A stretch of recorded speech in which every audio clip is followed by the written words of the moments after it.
एक ऐसी सीता जो लोगों को सुख देने की बजाय उन्हें दुख देती है। सीता उनके घरों को उजाड़ देती है, लेकिन राम इस सीता को कैसे सुधारता है, चलिए देखते हैं। मूवी के शुरू में हमें राम के शरीर पर बहुत घाव दिखाए जाते हैं। राम के पापा का दोस्त उसे डॉक्टर से दवाई दिलाता है। दरअसल राम की मोम और डैड एक हादसे में मारे गए, जिसके बाद राम अपने पापा के दोस्त के घर रहने लग गया था, लेकिन उसकी चाची उसे मारा करती है।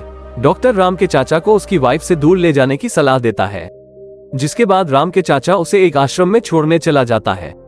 वो राम को आश्रम के गुरुजी को सौंप देते हैं। फिर राम अंकल से कहता है, मेरा इस दुनिया में कोई नहीं है, इसलिए आप मुझे अकेले छोड़ जा रहे हो। सीता के फादर बोलते हैं कि तुम्हारे लिए सीता है, वो तुम्हारा ख्याल रखेगी। राम सीता के फादर से पूछता है कि सीता मेरे पास कब आएगी। तब सीता के फादर राम को कहते हैं कि सीता जब इतनी बड़ी हो जाएगी तब तुम्हारे पास आ जाएगी। ये कहकर सीता के फादर वहाँ से चले जाते हैं।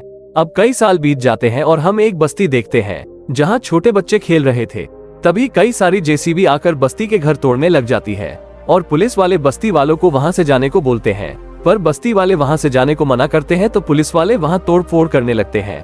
फिर सीता वहाँ आती है।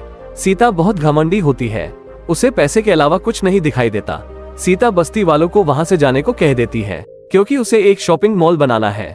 तभी एक बस्ती की औरत सीता को श्राप देते हुए कहती है कि तुम देखना, एक दिन तुम भी सड़क पर आ जाओगी। फिर सीता वहाँ से हंसते हुए चली जाती है और बस्ती वालों को पुलिस वाले भगा देते हैं। फिर हम क्लब का सीन देखते हैं, जहाँ एक एमएलए सीता को किसी एग्रीमेंट के बारे में याद दिलाता है, पर सीता बोलती है कौन सा एग्रीमेंट। तब वो उसे एक वीडियो दिखाता है, जिसमें हम देखते हैं कि सीता ने उससे वादा किया था, अगर वो बस्ती वालों को वहाँ से भगाने में सीता की मदद करेगा तो वो उसके साथ कुछ महीने रहेगी। लेकिन सीता ऐसा कुछ भी करने से मना कर देती है, जिसके बाद भैरवराज उसे कहता है कि वो कैसे ना कैसे करके उससे शादी भी कर लेगा। दरअसल भैरवराज एमएलए बनने के लिए एमएलए की बेटी से शादी की थी, क्योंकि अब सीता ने भैरवराज को धोखा दिया है। तो वो अगले दिन अपने घर पुलिस व कुछ ऑफिसर से बातें करते हुए कहता है कि वो सभी सीता का काम करने से मना करता है और पुलिस ऑफिसर को कहता है कि जल्द ही तुम्हारे पास बस्ती वाले कंप्लेन करने आएंगे। उसके बाद वहाँ चंदूलाल आता है। दरअसल चंदूलाल ने सीता को 25 करोड़ का कर्ज दिया होता है।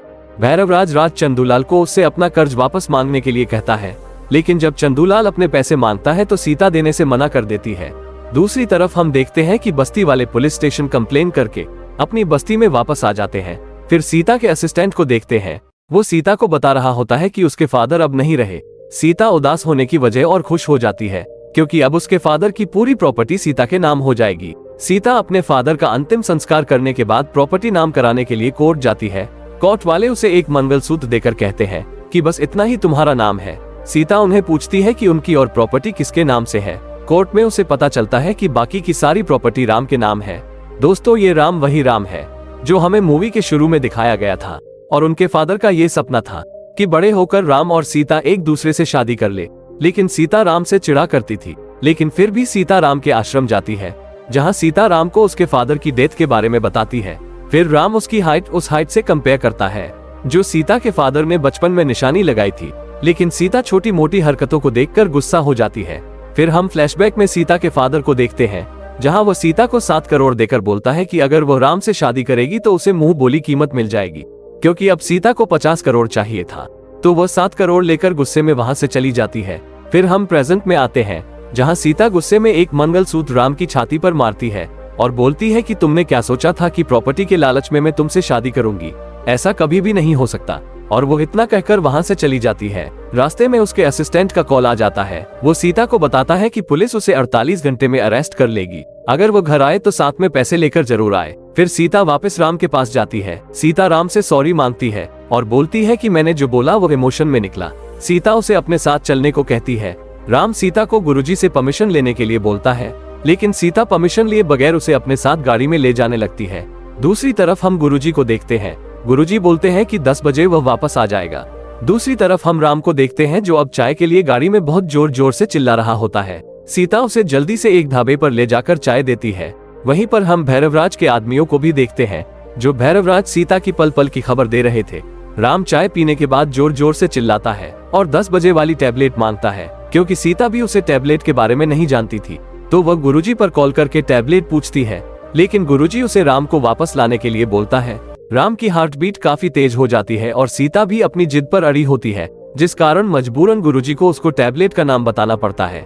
दवाई लेने के बाद राम नॉर्मल हो जाता है। उसके बाद वो गाड़ी में जाने लगते हैं। गुरुजी लॉयर से पूछते हैं सीता को राम के बारे में किसने बताया। लॉयर बोलता है कि उसके ही एक क्लाइंट ने बताया था। फिर हम राम को देखते हैं जहां उनके रास्ते में एक बड़ा कंटेनर पड़ा होता है, जिसके बाद राम अकेला ही उसे हटाने की कोशिश करता है। सब उस पर हंस रहे होते हैं। तभी वहां 2 हाथी आते हैं और कंटेनर को साइड में हटा देते हैं। उसके बाद सीता राम को बैंक लेकर आ जाती है पैसे अपने नाम करवाने के लिए। बैंक मैनेजर उसे कहता है कि आपको पैसे अपने नाम करवाने के लिए लॉयर की जरूरत पड़ेगी। उसके बाद वो गुस्सा होकर लॉयर के पास जाने लगती है। दूसरी तरफ हम भैरवराज को हम पहले से लॉयर के पास देखते हैं। वो लॉयर को सीता की मदद करने से मना करता है और उसे सीता को 5 बजे तक व्यस्त रखने को कहता है। फिर सीता लॉयर के पास पहुंचती है। लॉयर उसे वेट करने का बोलता है। राम वहीं पर कानून की किताबें पढ़ रहा होता है। तभी वहां कार शोरूम वाले गाड़ी उठाने आ जाते हैं, क्योंकि सीता ने कुछ महीनों से गाड़ी की किस्त नहीं भरी थी, तो इसलिए वो गाड़ी को ले जाते हैं। वहीं राम को बहुत जोर से टॉयलेट आ जाता है। जब वो पब्लिक टॉयलेट में जाता है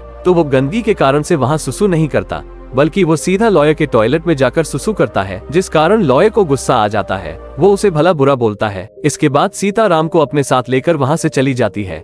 वहीं पर भैरवराज के खबरीलाल भैरवराज को सारी बातें बता रहे होते हैं। उसके बाद सीता दूसरे लॉयर के पास जाती है, लेकिन वहाँ राम किसी भी कागज पर साइन करने से मना कर देता है। सीता वहाँ से गुस्से में चली जाती है। इसके बाद सीता नहाते हुए सोचती है कि उसको राम के साथ झूठी शादी करनी होगी। फिर हम देखते हैं कि सीता राम से शादी कर रही थी, पर तभी सीता इमोशनल ड्रामा करके राम से साइन करवाने को मनवा लेती है और राम साइन कर देता है। फिर सीता राम को प्रॉमिस देकर कि वो उससे जरूर शादी करेगी, कहकर उसे वहीं छोड़कर पैसे लेने के लिए बैंक की तरफ निकल जाती है। सीता के जाने के बाद राम को कुछ गुंडे सोने के मंगलसूत्र के लिए पीटने लगते हैं। बैंक मैनेजर सीता को कहता है कि पैसे ट्रांसफर करने के लिए आपको राम से शादी करनी होगी। तभी वहाँ पर पुलिस आ जाती है और उसे अरेस्ट करके पुलिस स्टेशन ले जाती है। वहीं पर कुछ पुलिस वाले राम और कुछ गुंडों को लेकर आती है। पुलिस वाला सीता को लॉकअप में डालने के लिए बोलता है, लेकिन राम पुलिस वाले को कानून सिखाने लगता है, जो कि वो तोड़ रहा था। जैसे कि पुलिस किसी भी महिला को सूरज ढलने के बाद बिना परमिशन के अरेस्ट नहीं कर सकती। पुलिस वाला राम के सामने सीता को लॉकअप में डाल देता है, जिसके बाद राम को गुस्सा आ जाता है और वो पुलिस वालों को धो डालता है और सीता को वहाँ से ले जाता है। फाइट के बाद भैरवराज वहाँ पर आ जाता है। वो गुस्से में पुलिस वाले को साड़ी पहनने को बोलता है। फिर वो पुलिस वाला गुस्से में बोलता है कि अगर वो कल सुबह तक सीता को लॉकअप में बंद न कर पाया तो वह ये साड़ी पहनने के लिए तैयार है। दूसरी तरफ हम सीता को अपने घर देखते हैं। फिर हम दोबारा भैरवराज और उसकी वाइफ को देखते हैं। उसकी वाइफ उसे सीता का पीछा छोड़ने को बोलता है, लेकिन भैरवराज उसे थप्पड़ लगाकर बोलता है कि वो अपने काम से काम रखे। फिर हम पुलिस को देखते हैं जो अब सीता के घर पहुंच चुकी होती है, पर वो सभी वहां से गाड़ी में बैठकर भाग जाते हैं। फिर वो उसी बस्ती में आ जाते हैं जहां सीता शॉपिंग मॉल बनाना चाहती थी। तभी वहां पुलिस आ जाती है, पर सारे बस्ती वाले ये पता होने के बावजूद कि सीता ने ही उन्हें वहां से भगाया था, उन्हें बचाने के लिए आगे आ जाते हैं, जिसके बाद पुलिस वाले वहां से चले जाते हैं। फिर वो पुलिस वाला भैरवराज को कॉल करके पूरी बातें बताता है। भैरवराज पुलिस वाले को सीता के कोर्ट जाने से पहले जाने को बोलता है, लेकिन अगले दिन हम देखते हैं कि सीता पहले से ही कोर्ट मौजूद थी। भैरवराज की धमकी आने के बाद लॉयर सीता का केस लड़ने से मना कर देता है। फिर वो और लॉयर्स को ढूंढते हैं, लेकिन सभी मना कर देते हैं। फिर सीता का असिस्टेंट सीता को बोलता है कि राम उनका केस लड़ सकता है, लेकिन राम जब केस लड़ने के लिए खड़ा होता है उस समय 10 बज चुके होते हैं और अब वो है चाय पीने की जिद करने लग जाता है। फिर चाय पीने के लिए राम बाहर आ जाता है, लेकिन सीता गुस्से में चाय फेंककर वहां से चली जाती है। फिर हम देखते हैं एक दूसरी लॉयर सीता के लिए उसकी सजा कम करने को कहती है, पर तभी वहां राम आ जाता है और वह केस लड़ने लग जाता है और वह सीता को कैसे जिता देता है। उसके बाद हम सीता को लॉयर के साथ देखते हैं, जहां लॉयर सीता को बता रहा होता है कि उसके दादा ने अपनी प्रॉपर्टी राम के नाम क्यों कर रखी है। वह बताता है कि जब तुम्हारे पापा को बिजनेस के लिए पैसों की जरूरत थी तो राम की माँ ने अपने गहने बेचकर उसे पैसे दिए थे, इसलिए उसने आधी से भी ज्यादा प्रॉपर्टी राम को दे दी, क्योंकि सीता की माँ ने उसकी बिल्कुल भी मदद करी नहीं थी, बल्कि वो तो राम के मॉम डैड की डेथ के बाद भी राम को बहुत मारा करती थी। सीता का डैड चाहता था कि उसकी बेटी राम से शादी करे। फिर हम राम को देखते हैं जहाँ उसे गुंडे मार रहे होते हैं, लेकिन तभी वहाँ सीता आ जाती है और दोनों लड़ने लग जाते हैं। भैरवराज गुस्से में वहाँ पर आकर राम को गोली मार देता है और राम को अपने घर ले जाता है। सीता भी शाम को ढूंढते ढूंढते भैरवराज के पास आ जाती है और वो उसके साथ रहने के लिए मान जाती है, लेकिन तभी राम को होश आ जाता है और अब भैरवराज और राम की फाइट होती है और राम जल्दी से फाइट खत्म करके वहाँ से भाग जाते हैं, लेकिन गुंडे राम की गाड़ी में टक्कर मार देते हैं, जिससे राम बेहोश हो जाता है। तभी वहाँ आश्रम के कुछ आदमी राम को अस्पताल ले जाते हैं और सीता को बस्ती वाले अपने बस्ती में इलाज करने के लिए ले जाते हैं। फिर हम 2 हफ्ते बाद का सीन देखते हैं, जहां सीता को अब होश आ चुका होता है। सीता उठते ही राम को ढूंढने लगती है।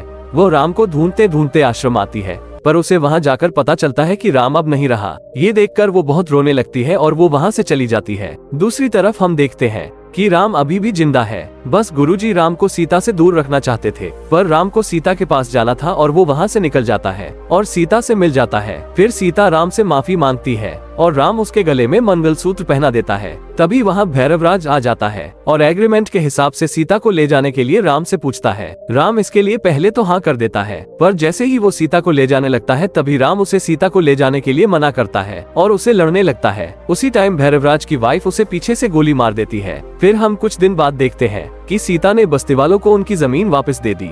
वीडियो को पूरा देखने के लिए आपका शुक्रिया। वीडियो को लाइक और शेयर करना ना भूलें।